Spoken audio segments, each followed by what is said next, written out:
Hi, Steve. Hey, Jim. Hey, what you doing? Oh man, I'm going on a trip, so I'm trying to find some records to bring along for my playlist. Um, oh my.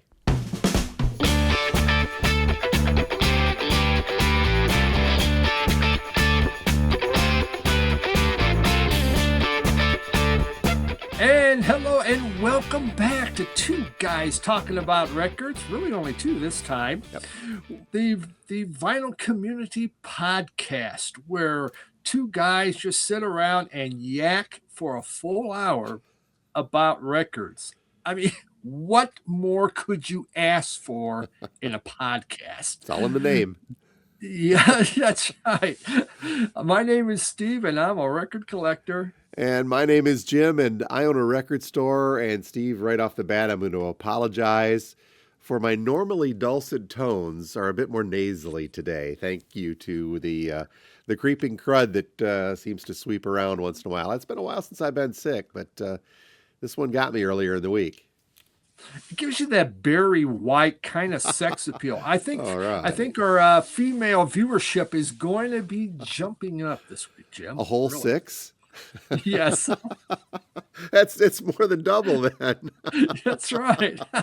I'm joking, but yeah, it led to something. I mean, obviously, we talked about the size of our store here in Midland, and it is family owned and operated. And when I'm out of commission or on a vacation, the store shuts down. The vacation stuff I'm doing a little bit more of as we progress further in, but the days off for a sick day has been non-existent for me for many, many years. I don't recall ever having to do that, but here it was. I had to close the store for a day this week just because I didn't want to, be here with being sick and infect people, Yeah. but also I was just feeling like crud. Do what you gotta do, man. Yeah. That's important. If I get sick, I'm the only one working in my office at the shop, so that's it. But That's it. I But just kind of work from home you anyway. could always just turn the heat way up on the pool and make it a sauna at that point. There we go. Yeah. Hot tub, I'm sorry. Well, this week on the show, if you hadn't guessed, Steve, you're not really going to take records with you on a road trip, are you, to listen to? I mean, you could, but I could, and I think that would be exciting, except the needle might be skipping quite a bit on some of them roads, basically, yeah. I mean, I think we talked about that once before, and the proponents of the Soundburger turntables were kind of out and saying, no, those things are good. Well, yes, technically you could have a portable record player out with you, but it defeats the purpose. But yeah, today we're talking about traveling music, the types of tunes that we like to trudge along with as we traverse, whether it be on land or in the sky. I guess we could break that up in a couple of different ways too. That's true. I Whether or not always it helps, hurts, Yep. otherwise. I've traveled every state in the United States, and I always had, whether it be a mixtape, a mix CD, my iPod, or now my iPhone, a full list of my travel music for many, many, many years. And when I was flying, same thing too. Always hook up to my headphones and away we go. I am not as well traveled as you, good sir, but I've done a decent amount of share of that over the years, but nothing to the extent you have. But whenever I do, it's typically driving, and it's typically to Michigan's Upper Peninsula, which could be anywhere from 4 to 6 hours, more dependent upon the weather. When there's snow, I'll share a story about that. But I'm always wanting to make sure that I've got the right music to get me there, to make sure that I'm not driving distracted, but I'm also not bored. All of that stuff. It makes you happy and it makes you safe. It does. It does. And yeah, it sets the mood. And luckily, most all my really long trips, my wife never wanted to come. It's just me and the boys. So I didn't have to worry about questionable choices in music. Oh, there you go. Well, my wife travels with me a lot, and she's just gotten used to it and rolls her eyes and leaves it Yeah. at that. So, but we'll get into that here in a little bit on today's episode of Two Guys. Plus, we've got a little news item that popped up of interest I wanted to pass along and see what you think about that, Steve. But before we get to all of that goodness today, how about we do our most recent pickups and additions to our ever-growing collections. I've got a light one this week. How about you? I saw you had a handful there when you were looking for your traveling vinyls. I said Yeah, vinyls on purpose. I'm kind of backing. I'm kind of backing up a little bit, but I am purging, so that means you got to fill them in. It's I think right. that's what that means, right? I mean, It oh, does I it. got spot for one more record. I better fill that thing up. Two in, one out. Yep, with better records though. What you Well, got? let's just begin with my biggest issue that I seem to be having is buying box sets again. Oh no. That I'm not. But I saw this come through on an email from the Smithsonian Folkways, Clifton Chenier, and I am just a very big fan. I have a fairly large Clifton Chenier collection of albums. So this is just, it looks at his years and picks out songs. And each album is from a different, set of years. What's really, it's 6 LP set, but there is a 165-page book in here of it Wow. of about Chenier. I mean, this is really, really well done to give you this big a documentation about Chenier is phenomenal. I'm just kind of blown away by this, and I've been reading through some of it and really enjoying it. He is the king of Zydeco. And Zydeco, of course, is blues and rhythm and blues, but done a lot of times sung in French or use accordion, the rub board, where they would use spoons, guitar, drum, sometimes piano. Would you consider there to be an infusion of ragtime into that as well? That mixture of jazz blues from more Creole or something? There maybe a little bit, but not much. It really is, a lot of deep blues. For instance, Clifton Chenier, his cousin was Lightning Hopkins. I did not know that. Yeah, and so what they were taking the blues to add into it, but then rhythm and blues was taken off, and so okay, they began to incorporate some of that. But it is definitely its own. The accordion kind of sets it, makes it into something completely different with the music. And for most people, the accordion makes them run and scream and just kind of want to jump off a cliff instead of listening to it. Between that and bagpipes, which I happen to like too, but it is different with zydeco or even mariachi music. The accordion's an essential part that really adds to it. Your baby steps to polka at that point, bud. Oh God, yes, yeah. You never know. I am at that age where, honey, why don't we just take up polka now with all the other 80-year-olds? So. All right. I had gone to there's a store about 15 miles here. They had a big blues sale. They brought in a bunch of blues albums, which they don't sell, so you get them at good prices. One of them was here. This is the Charlie Patton, and I don't think I showed this yet. Have I, Jim? On our I don't channel? believe so. No. So. All right. Okay. So this is just a hit. What hits? His stuff from the early 20s and things. Here's what's really neat about this, though, Jim. It says see booklet inside, okay? And this came out, I think, in 1963. The booklet is typed pages. Holy cow. That's quite the insert. So mimeographed or something? No, it doesn't even look mimeographed. It has to be. Yeah, no, it has to be mimeographed. But, yeah, it's stapled together. One staple. Oh, my back page came undone. Look at that. I've already ruined my book. There's no pictures in the booklet, but just typed up about Charlie Patton. Isn't that neat? That is cool. That's what sold me on it. Okay. Charlie Patton, I mean, the music, he was one of the very first bluesmen, but, the records usually sound a little scratchy because they're from the 20s and 30s. But this, I saw that in there, and he isn't important for blues, and I do really, really like the blues. I just don't play Charlie Patton a lot. But this was something I could say no to. So they had that, and they had a volume 2. Volume 2 does not come with the book, a booklet, though. This is the only one that says with booklet. But it is a nice way. Record Store Day keeps putting out Charlie Patton albums. Hmm. You'll find them because of his importance. This kind of I don't have to buy them on Record Store Day anymore. There you go. I have those too. Yeah, yeah.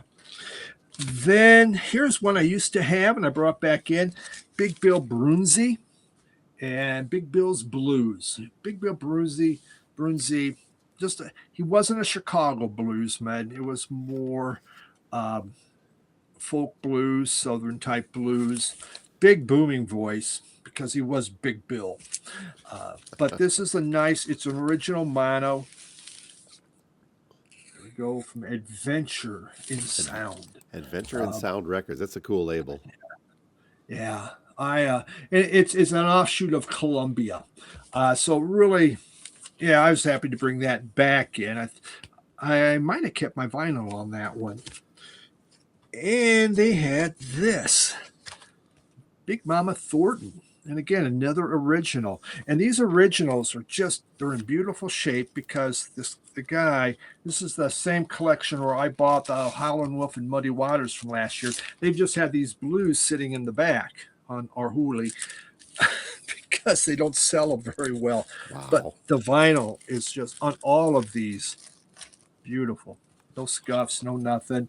Extremely clean. So really, yeah, happy. Yeah, Big Mama just has one heck of a voice. She's a belter. The just extremely good. So Now, is yeah, that really such a thing that record stores will leave large piles of stock in their back rooms that they don't get to for years? I've heard a rumor of that. I don't know. I've been in a couple back rooms, and I'm going to have to concur on that, Jim. Well, Yes. if I can interrupt your flow for a second, because I just was laughing about this the other day.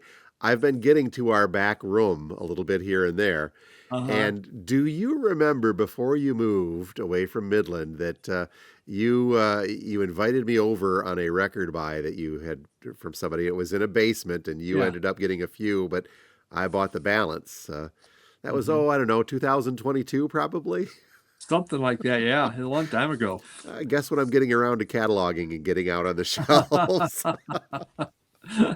So there you Well, you go. got some good classic rock there. Yes, we do. So sorry about that. I just thought that, yeah, I Uh, wonder if Steve remembers doing that.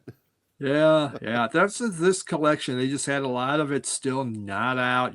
They cherry picked it. They Yeah. went in, they Well, found and the stuff obviously, that's yeah, going to sell. that's what I do Hmm. here too. So, Yes. Yep. And get the sales coming, and then eventually the other things have to make their way out. yep. Yep. So that's Oh, what I that's it. got this Okay. week, Jim. Well, very Yeah. cool. I could go on for a long time, but that's all we're doing this week. We're doing the blues. Gotcha. Well, how about we go back down south for my first pickup here, but a All little bit right. even further back. This week, the 25th anniversary of the Oh Brother, Where Art Thou soundtrack Hmm. was reissued. And I've had this obviously for a while. I'm a big fan of the movie. I saw this Yeah. film on release in theaters back in 2000. So I think we're a year past the 25th, but they're finally getting out to reissuing the vinyl. And I've had this before. It was a picture disc. I've had that. I've had the regular black vinyl version. The odd thing is that the original versions were still a double LP, but still packed into one single sleeve. This Okay. one they build as a gatefold. So I thought, oh, very cool. This is going to get a double LP gatefold release. I'll show you the color of the vinyl in a minute here. And what are they going to do? They're going to give me all sorts of fun stuff about the movie or scenes and stuff inside the gatefold. This is going to be so Yeah. cool. Yeah. And we get this one big picture of the three guys from the movie in the car scene. Just it's like, well, okay. I mean, it's a cool picture inside the gatefold, but I think there could have been a lot more. They build this, and this looks like it was the only version of this that was reissued now on something they call Dapper Dan Red Vinyl. Okay, And of course. for the Dapper Dan being the hair jelly that Hmm. that George Clooney uses throughout. Very beautiful looking vinyl. It's kind of a cherry red almost, or Dapper Dan if you want to call it that. Yeah. Very dapper, Dan. Very Dapper Dan, which I found odd because I've had this sitting on my knickknack shelf for quite some time. This is my own little canister of Dapper Dan hair jelly, but it's in a tan. I'm sure that there's. I Yeah, think I've back to the movie. They were in red cans, but yeah, this matte paste. I've never used this, Steve. Maybe I should. Looking at my hair lately, but that is an actual tin of Dapper Dan hair gel to go with my oh brother. But I've had this for years. I yeah. love the soundtrack. It is traditional bluegrass and blues. Man of Hmm. Constant Sorrow, their version of that they put on here, but lots of old gospel, old timey music if you listen to the, Yeah, the it movie, is. but old gospel stuff on here as well. And Alison Krauss, I know you're a big fan, but this has always just been such a great soundtrack that I've loved. I'm happy to have this version thereof. A nice, even if the Yeah. gatefold is a little bit desired, but a nice little colored vinyl version is very cool. I think mine is I have they came out in picture disc, Yep. and that's what I wound up getting because that's the only thing I could get because it is such an extremely good soundtrack. Yeah, and I'll agree that the picture disc. I mean, it doesn't sound bad. It was a decent sounding picture disc, but this is just. I think I'm happy to have it as a gatefold. It's a little better for the vinyl too. I think when you spread those out into a gatefold to separate that up a little bit. But very cool to have. Now, the only other pickup I had this week, and I should have grabbed my other one here, is a copy of alternate takes of Rumors from Fleetwood Mac. So the cover's a little bit different, obviously, and this came out in 2000 as part of those Record Store Day drops. I had to Yeah. do a double take because it's listed as a Record Store Day release, and then you go and you say, oh, it says September of 2020. And it's like, well, wait a second. Record Store Day is not in September, but that was that year that they had to break them up into three drops because of, well, the stuff that was going around back then. Yeah. So it's interesting. We've talked a lot about not being a huge fan of alternate takes or demo versions of stuff, but Hmm. this is one of those albums that I do enjoy hearing those different step up versions too. So it's the complete album, and there's alternate takes or demo versions all the way through. Early take of I Don't Want to Know and demo of the chain. So it's very interesting to hear the process of songs that you know so well from the regular Rumors. Maybe you should become like a rumors completist and just start collecting all the other things of rumors that have come out again and again and again. Again, no, I think this will do me. I'm good with the one OG and Okay. then the one alternate. I don't need the live Rumors. I don't need that. I'm good, thanks. Rumors done backwards, Oh, rumors at yep. 45. Yeah, Rumors, whatever. Rumors by the Chipmunks has got to be out there Yes. somewhere too. We'll see if we can find it. Hey, folks, as we do it each and every week, if you're curious to listen in on some of the songs that we talk about, the records that we talk about, you can look for the Spotify playlist. We'll put the link to that in the description below. You can find that in the BLEAVE Network description, which then feeds down to Spotify, iHeart, Apple, all the goodness, as well as the YouTube channel. Just look in the description, click on that, and you can listen to these songs and click further into the albums, if you will, when you're streaming. So, speaking of streaming, we're going to get to that Travelin playlist in a little bit here, Steve. But I did have Yeah. this real quick news item that popped up the other day. I wanted to get your reaction to this. I like Van Halen. I'm not one of those guys that's going to get into an argument with anybody else about which is better, the David Lee Roth era or the Van Hagar era. I could go Hmm. either way. I've got albums from both of those eras. I don't think I've got the Gary Sharon one, though. I have to stop and think. Or if there's another iteration in there from before Eddie died. But news popped this week that there is a lost Van Halen album in the offing. It is out there. Alex Van Halen has confirmed that he's finishing up work on some Van Halen material for what is being called a new album coming from Eddie. These is stuff that Eddie had been working on before his passing, and it's interesting news. And I don't know. At one point, does this feel?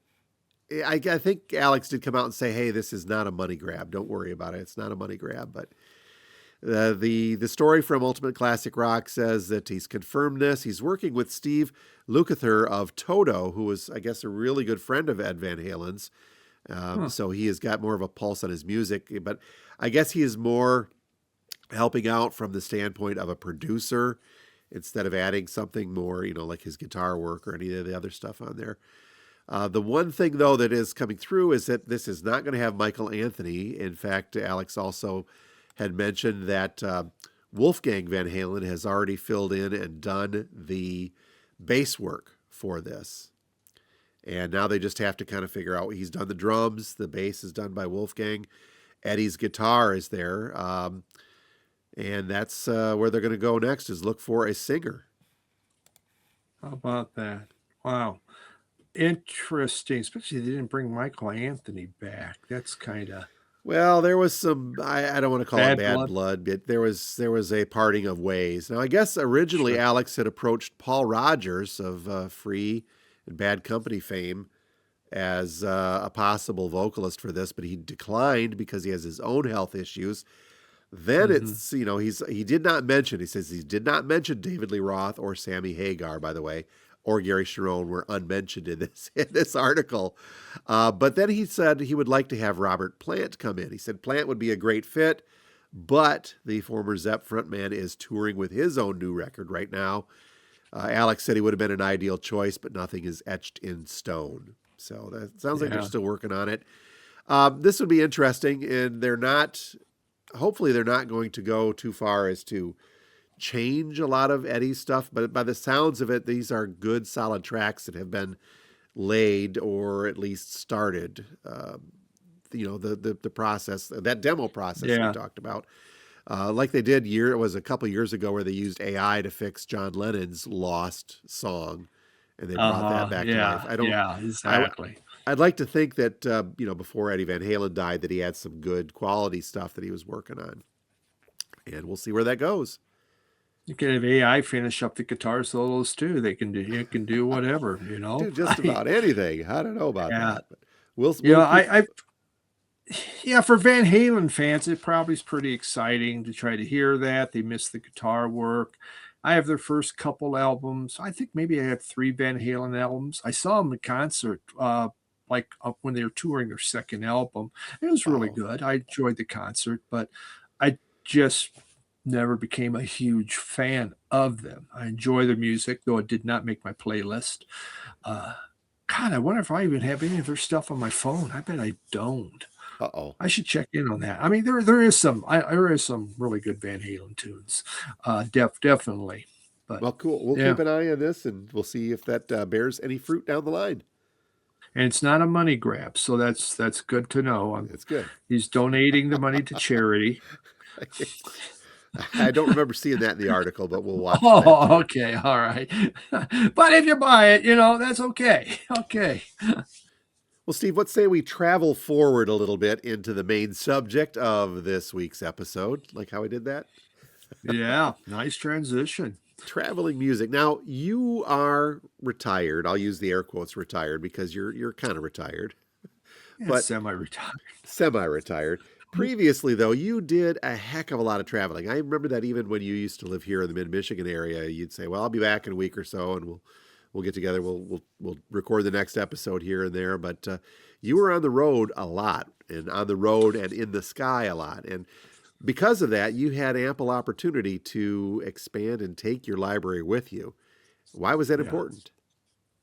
It's relaxation. I like most people listening to this, music is one of the most important parts of your life.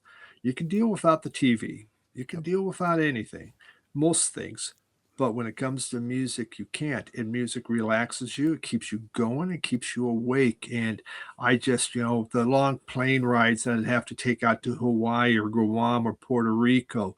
Yeah, you can watch some movies, but eventually you want to relax with that music. It puts you in a good mood. When I traveled with my boys, it was just always keeping us, keeping things going. Keeping dad awake was a big part of it. Well, that is too. I mean, you want to be safe, especially on the roads. You want to be safe. You want to be alert.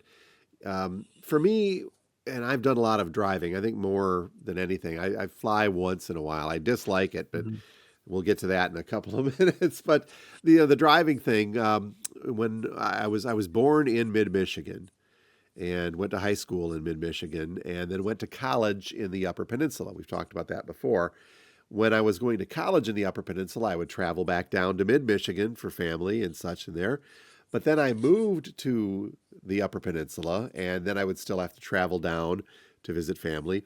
Eventually, I moved back down to mid Michigan, but then I had to travel back north to the Upper Peninsula because I have family up there now, too. So that I spent a lot of time on I 75 and US 2, and more times than I can count crossing the Mackinac Bridge. And I know that stretch all the way up and back, like the back of my hand. But at the same time, you don't want to get complacent. And when I'm driving, especially when I'm driving by myself, I want to make sure that I've got something on my stereo system, whether it used to be the radio and I'd switch back and forth, but eventually moved into other means of listening to the stuff that I wanted to listen to. But it has to keep me awake and alert and entertained. And that's what's important too. You don't want to get groggy on a Michigan highway. That is Yeah. no matter the time of year, you could end up having an elk jump out in front of you in the lower, a moose up in the upper, or a deer at any point in between, saying, "Hey, what's Yep. up, man?" Exactly. Yeah, I remember, in college back in the later 70s, my first two cars did not have radio.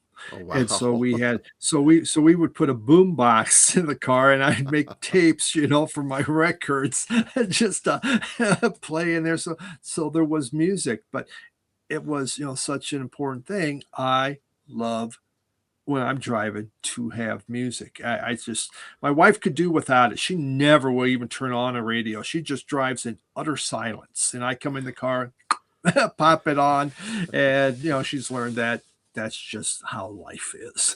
And the rule is the driver picks the music, right? Absolutely. And considering I pretty much do all the driving, it's my stuff. And she just rocks out to the cramps. Not. She loves that, I bet, just like my wife does. So, but Yeah. there have been studies that show that listening to music during long hauls, but it can be kind of a mixed bag of it. It's helpful for combating fatigue and boredom on monotonous stretches. There's this one called the Scenic Stretch in the UP, exactly. But it could be also hurtful if it's too distracting, or, and this is where it comes in, Steve, if it's mismatched to your mood. Not just your Yeah. mood, but maybe even your current state of health. Like right now, all stuffy in this, I need all the extra attention I can get if I'm going on a long haul. Not that I'm loaded down with cold meds or anything. It's just that the nature of your head being like a little clogged up, that you got to keep it clear. Yeah, I some of it's the distracting part is there's just some songs where you need to either air guitar or air drum to, and so you're just driving along, but you have to let go of the steering wheel because it's a big drum roll and you're just playing along to it, and it's like, oh yeah, got to get back to driving. So I just got to tell you, yesterday I was going downtown. I was taking my son downtown for something, and behind me, this lady pulls up. She's in her mid 40s, and whatever was playing on that radio, man, she was just going at it. She was beating the drums and I'm going, look at her. I like this. It was the most entertaining thing, and I just got to thinking, God, how many times have I done that for everyone? But that's just something you do. Just But showing it's off. that thing, yeah, enjoying the music as you're driving, putting you in that proper mood and a place that you need to be. Well, these studies that I've looked at, looking at this, say that actually tempo matters big time in this as well. If they're looking for more medium tempo stuff. If it's too Mhm. aggressive, and I found this too, and I'm not. And anybody who knows me and is driven with me or friends with a long time will laugh at this. I'm not a speeder by light. I'm lucky if I'm going the speed limit. But if I've got something that's a little more upbeat, yeah, and it's pumping me up, then I tend to maybe push that, unless I'm using the cruise control, which just kind of keeps me off there. The Yeah. inverse of that is, as much as I love listening to Pink Floyd, that's not what I want to have when I'm on a long road trip. No. Nope. Echoes, you're just kind of like, all right, or comfortably numb, especially, Yeah. you're going to be Comfortable. comfortably numb. in a ditch if you're going to. So you've got to find that sweet spot. And the medium tempo stuff, I think it said medium tempo tracks that measure in between 80 and 120 beats per minute. I guess that's how scientific they get on this. They Okay. call that the sweet spot for reducing fatigue and keeping an attention sharp over extended drives without going too far in either of those other opposite directions, too fast or too slow. So I need to go back through what I play and start counting my beats on everything to see. Oh, damn it. That's only has 150. Oh, uh, Darn, Jim, little too I'm slow. I'm a very aggressive driver. I speed constantly. My whole New Year's resolution was to speed every day. It's so, you're right. I put on certain music, you go faster, and not. I mean, it just freaks my wife out. Of course, I always since driver's ed when the driver's ed teacher, the speed limit's this. Yeah, I know. Okay. I am I did aware. get my license. Yes, I am aware of that. Thank you very much. I'm just trying to get us there quicker. And So, the thing is too, it affects your mood if your mood is not quite where it needs to be because it'll mhm, pick you up if you're a little down, it'll cool you down if you're a little too hot, unless maybe that's where you're steering away from. Case in point, we made a trip to the UP as about a month or so ago, and drive. If for those unfamiliar outside of Michigan, the topography of our state, we're the Mitten State. We've got an upper and a lower peninsula, and the Upper Peninsula is known for its wilderness and big snow. The northern lower peninsula this year, as Steve has been getting pounded by snowstorms just fairly yeah. relentlessly, more than they normally do, it feels like. But a couple weeks back, I don't know, a month or so back, we were driving up to the UP and through the northern lower peninsula. We were going through just a really nasty snowstorm in and around the Gaylord Grayling area. Highway speeds had been knocked down to literally about 40 miles an hour or less, and I was right there with it. But the drive, because of the snow and the other cars trying to zip past and the semis going slow, it was getting a little harrowing. And I think we were listening to some podcasts at the time, and I told Kim, I said, I need some music on. I got to get my brain back in the groove of listening or watching this road correctly and paying attention to what I'm Mhm. doing. So she started fumbling with my phone and got into my Spotify playlists, which are primarily the playlists that we put together for this show. But Yeah. the top just happened to be one that said Jim's playlist. So she thought, okay, I'll grab that, not knowing that that was the one that I had put in there for our workouts when we go to the gym. So the Mhm. workout playlist tends to be a little more aggressive. So she hits shuffle on that. And the first thing that pops up is I'm trying to stay in these two little snow ditches on the road, not going into either side or traffic, is the Beastie Boys Sabotage. It goes, oh, it kicks right in. Yeah. And it just began driving.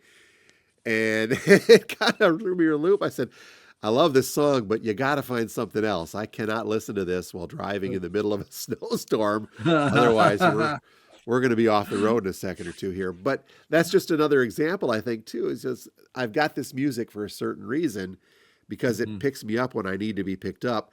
This particular instance is not a time that I need to be aggressive. Yeah.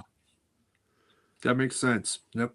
And sabotage will do that. That is Yes. definitely hit the gas and let's go. Yes. I'm trying to remember exactly what we settled on, but I think that that was around the time that we were both kind of trying to figure out how much we liked the band Lettuce, and so we picked into this funky groove thing with Uh-huh. that new album Cook. That seemed to work fairly well for me at that point in time, and we got through the Okay. snowstorm just fine. So now for flying, Steve, this is another odd one for me. As much as I have driven throughout my life, especially the up and back in Michigan, my fly time has been rather limited. I maybe once a year, and there's been several stretch of years where I've not done anything. I tend to be tremendously unpleasant when I fly, or so I'm told. I get anxiety. I don't like it. I don't feel as if I'm in control. So I've got to have. It's not just the earbuds this time. It's the full-on big beat headphones that go Mhm. on to kind of help isolate the sound at the same time, just kind of drag me out of it so I can relax a little bit. And that's where I think a lot more of the anxiety or calming music come in. That's where a Floyd would work for me, or more instrumentals, or something that's a little droning to kind of keep Sure. me down a level or two and not thinking about zooming through the air. Whereas I don't think you've ever really had much of a problem with flying. Remember you telling me that you love it. I love it. Flying is my favorite thing in the whole wide world. I was just looking at a trip where I could fly to New York and back in the same day. It was like for $200. I really want to do this. I wound up not, because I bought a box set instead. But I get, I have noise canceling headphones that shuts it all off. But yeah, I can play any kind of music when I'm flying. And when I was doing a lot of it, generally I was bumped to first class, so I got free drinks the whole time. So you're going to be mellow anyway. Which is something you can't enjoy while driving, but hey, that's why you're not Yeah. that's why you're Well, not at flying least, the yeah, plane. you're yes, exactly. It just kind of mellows you. But Yeah. yeah, they're just, yeah, you put it on, even in flying, it's relaxing, and it takes you through, especially some of those very long flights that just it goes quicker. Now, how we used to do this, and you mentioned this earlier. Let's go back to the cars for a second or two. Um, for the longest time, when I was out of high school, it was AM, FM radio, and then you'd have maybe a cassette deck. There was a couple cars I Mhm. had that I'd get a cassette deck in there. So we did the mixtape thing a little while back, and that was a great way too to get what we had in our record collections into our vehicles to entertain us on these drives. That's where that mixtape would come in. I've mentioned before in the cast that I've never really owned a component CD player for my bigger systems, my stereo systems. Yeah. Never had that. I had optical discs in computers that would play CDs and hook those to speakers, but I did have CD players in vehicles. I just never really used them. I find that odd. I just, at that point when there were CDs, I'd say, well, I'm just going to listen to the radio at this point. I never did a lot of CDs. And I cannot stand the radio. I just the commercials, and they play stuff I don't want to hear, and that doesn't help me. So for trips, I mean, I'd be out there, I had 1,000 CDs, and I'm picking, I'll take this, and I'm big in this big pile, because we're going to be, on this 2-week road trip. What are we listening to? And here it goes. And again, my kids, whatever. Yeah, just they weren't really into music. So I have piles of stuff that I can put in. It used to be tapes, and then went to CDs, and I burned some, but a lot of times I just picked a lot of my favorite albums and would put in there, which some of them was what we'll show today. And I find that odd for me, and I think back on that now. It's just like, why didn't I burn a lot of mix CDs to take advantage of that? And I don't have an answer to that. I think what I was waiting for was the innovation that came along in the early 2000s.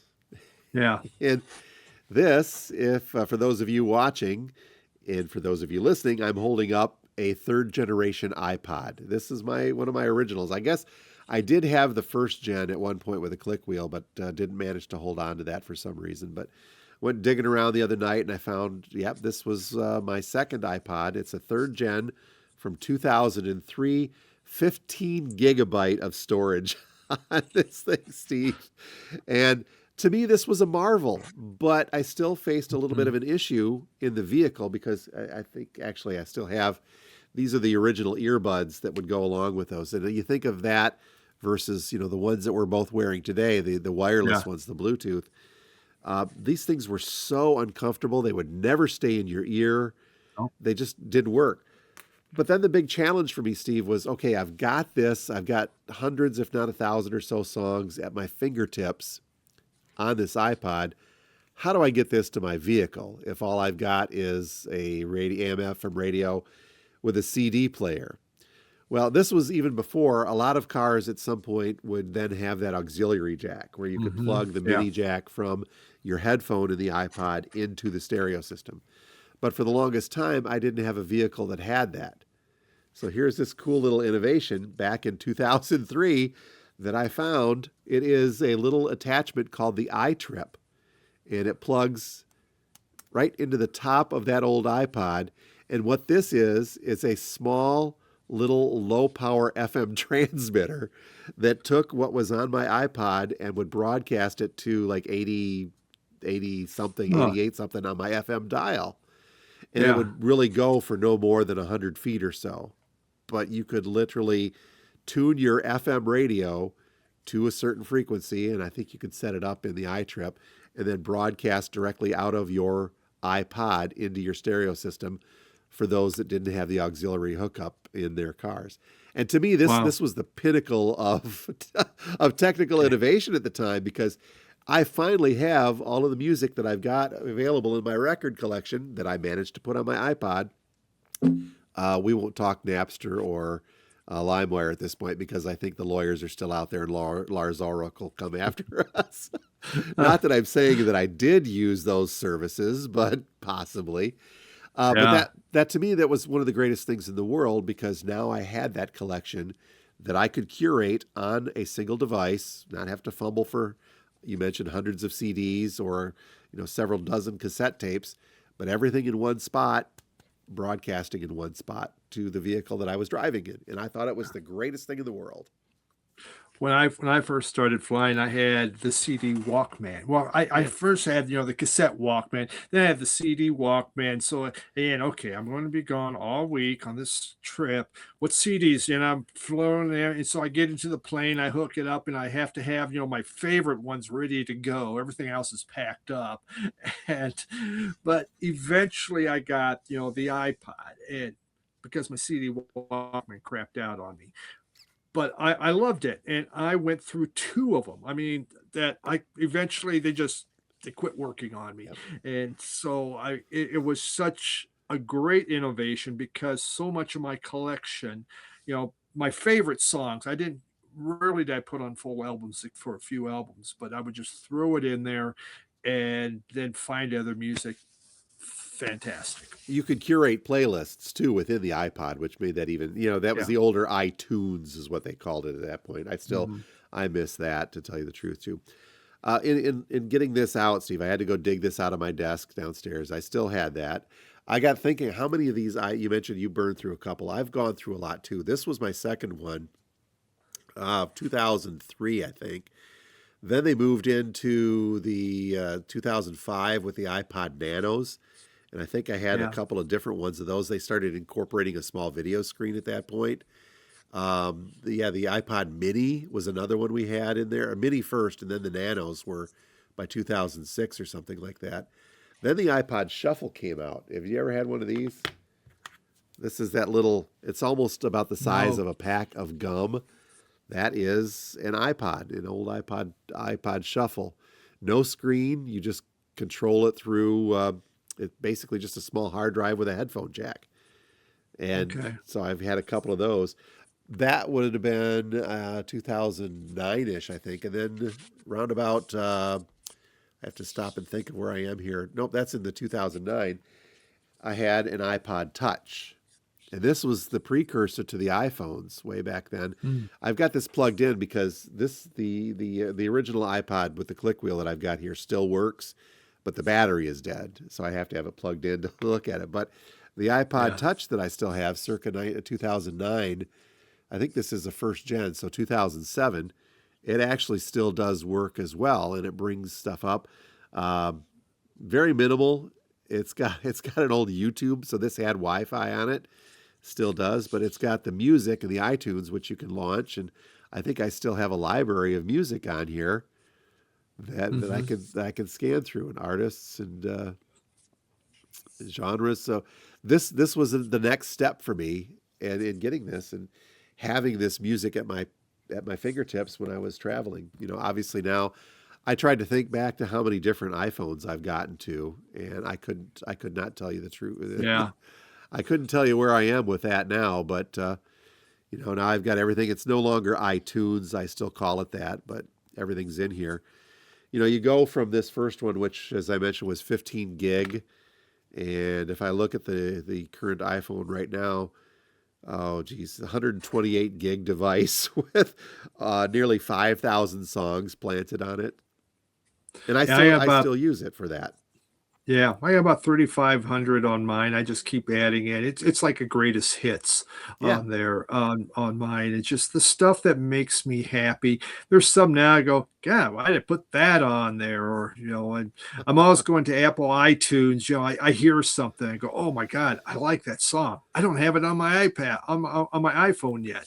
Yep. So, But it helps curate, and like I said, much like with the streaming. Now, for me currently, Steve, with the Spotify account that we've got, it's about 50-50. There are times that I want to listen to the stuff I want to listen to. And Spotify is great. And yes, I can curate playlists based on my mood, based upon my activity, driving and or working out, for example.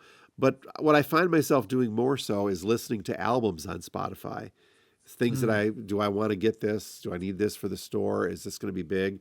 Do I like Lettuce enough so I want to listen to that entire album yeah.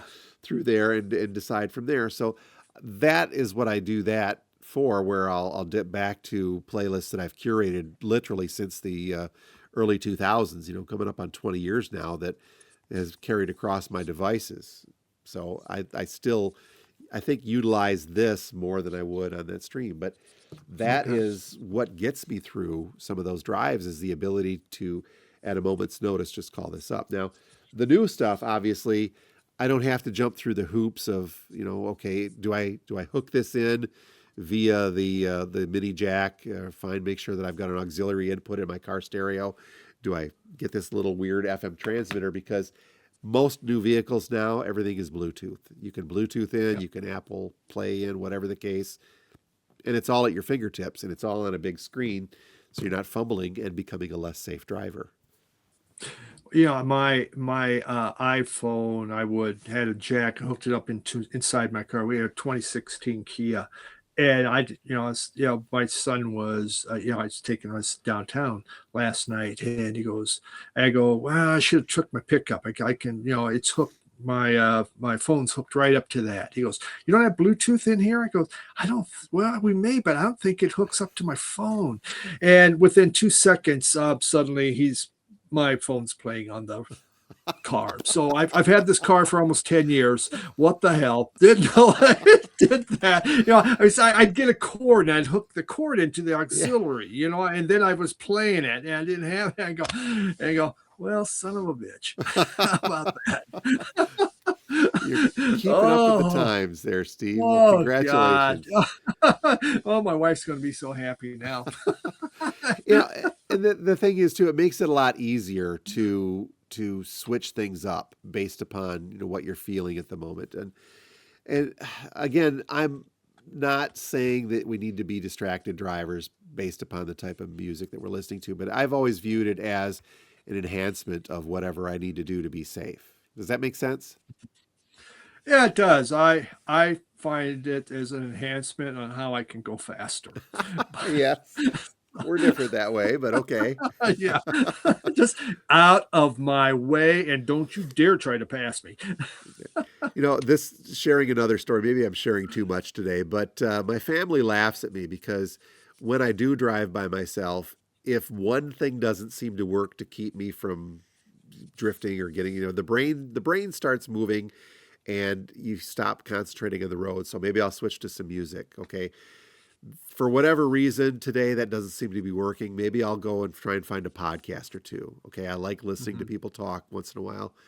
All right, that's not working either. So then my fallback is then to call people, because our phones are now directly connected. When Yeah. I was a teenager driving back and forth to the Upper Peninsula, or college student in my early 20s, we didn't have cell phones. There was no such thing, and I look back at that now saying, well, how in the heck did we even drive 10 minutes without a cell phone connected somewhere just in case? Well, Mhm. here I am driving, 6 hours through the middle of the UP during a snowstorm at 10 at night. No cell phone in sight. If something happens, you're relying on the goodness of others. But things have changed a lot there. But now what I do is, if the music doesn't work, if the podcasts don't work while I'm driving, I want to talk to somebody. So I'll call one of Mhm. my kids, or I'll call one of my friends. I'll try to call Kim, but she may be working. And Yeah. everybody's adults. They're all got their own lives. The last thing they want to do is talk to old man Jim just to keep him from being too bored on the road. So I did something a couple of weeks ago that when my last trip north that kind of expanded the boundaries of this. All right, you know that we've been Mhm. messing around with Grok a little bit here, the AI, to give us some input on things. Well, I thought, well, what the heck? Grok has got a voice mode, and my phone just happens to be connected. So I launched Grok and I said, "Hey, are you there?" And it answered me and said, "Yep." I said, "I'm driving. What do you want to talk about?" And Grok's like, "What do you want to talk about?" And I had, this is sad, Steve, but I had a conversation with Grok while I was driving because the music wasn't working to keep me focused and the podcasts weren't working. So I just talked with Grok for about an hour while I was driving. I said, "Well, tell me about this." And it looked up stuff and told me about that. And I said, "Okay, well, I've got a question about the Mackinac Bridge." And it answered that. And I knew everything, but I just wanted to see what it knew. It was So, very strange. lady, lady and gentlemen, this is my last broadcast. Grok will be replacing me No, now. He's not at better at the all. facts than I am. And here we go. Oh, Jim, I'm just going to tell you, I'm glad you did that. It sounds a sad, so sad, but that's all right. Personally, I just pull off the road. I take a 10-minute power nap, and I am phenomenal at a 5 to 10 minute power nap, and I am ready to roll, man. You don't want AI kind of keeping an eye on you through there too, do you? No, I don't. I don't want to be talking to somebody I don't know. Well, in that hour, I got to know Grok. No, Yeah, I'm kidding. I bet. The, Oh, the the odd thing is we're off topic a lot, but the odd thing is that using Grok it has gotten to, and I know there's privacy issues, and I get me, trust me, I used to teach this stuff. I understand copyright and privacy, and I do lots of research on that. So, but it was just an interesting take because then Grok began recommending music to me. uh-huh. So there you go. It's come full circle, Steve. Wow. But Wow. when it gets down to it, nothing is going to replace the music that I want to put together in a playlist to get me through however the drive is feeling for me that particular day. And you don't need friends anymore. You now have Grok. Well, I do, Steve. I need friends like you to talk to once a week about records because Grok and the other AIs are just kind of do what they told and they're until they take over. That is, but Yeah. until then, that's why, folks, if you do interact with AI, always be polite. Let's be polite. So down the road, it remembers you. Yeah, this Jim guy, he was always polite to us. Just let him work in the Oh, salt mines for a while instead. yeah. Yes, exactly. Terminator. Here we go. Yeah. Well, Jim, well, what you listen to then? If say you're driving, what would you recommend to our audience? What would you play? What would I play? Again, this is going to sound odd, Steve, but it's not only mood dependent for me, but weather dependent. Obviously, I Mm, mentioned the snow. I want something that's going to kind of keep me a little grounded.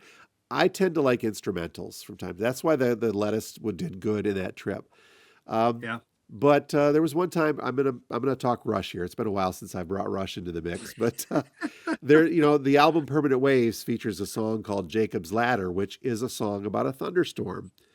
And Hmm. I've actually been driving, and you see a thunderstorm coming, and I'll click and find that on there, and you experience that song about a thunderstorm as you drive through a thunderstorm, and it's always kind of a little fun thing for me to do at that point. But I think it really depends on the weather. If it's a bright sunshiny day, I want bright sunshiny music to kind of keep that up. If it's a dark gloomy day, I want that bright sunshiny music to pick me up a Yeah. little bit versus, but I don't tend to lean toward more mellow stuff at that point. What about you? Yeah.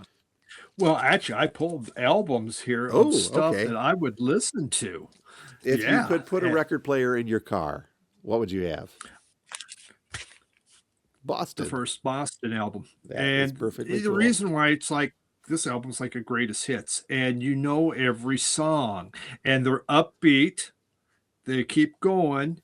You understand. Well, I mean, I butcher lyrics like incredibly. I'm incredibly bad with lyrics, but that's okay. I'm making up my own thing, and it sounds good. But I just think this album, it it's so friendly to your ears, and it definitely keeps you really rolling.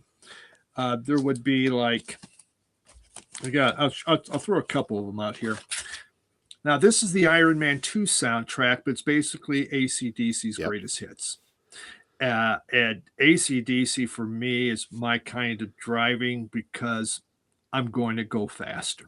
It's more Not that aggressive. I need to. Yes, it is. It's aggressive. And sadly, I've tried to not be such an aggressive driver, but I find it completely boring. So I'm more aggressive, I'm more awake. But this is phenomenal. I just Highway to Hell. I mean, come on, that's just perfect. Oh my I God, will I will toss the album Thunderstruck. I'll toss the album Back in Black into that mix for me then as well because not every song on Back in Black is that super fast hard driving AC/DC. You've got some Yeah, slower ones in there, but still aggressive enough to keep you interested. Back in yeah. Black's it's always been a favorite album of mine. Zach, and you know the lyrics again to it, so you can Yep. sing along. And I love to sing along. Now, this is you talked about an instrumental. This is a William Tyler modern country, Yep. and it is instrumental guitar. It's not real mellow, but it's like paints a landscape. It is looking it's made for driving on a trip, and just the beautiful guitar work that's happening. It's like you're in a rural setting and just driving along That's listening to interesting. this and relaxing. Yeah, it's a beautiful album, just absolutely gorgeous. Some of the that's from the original collection.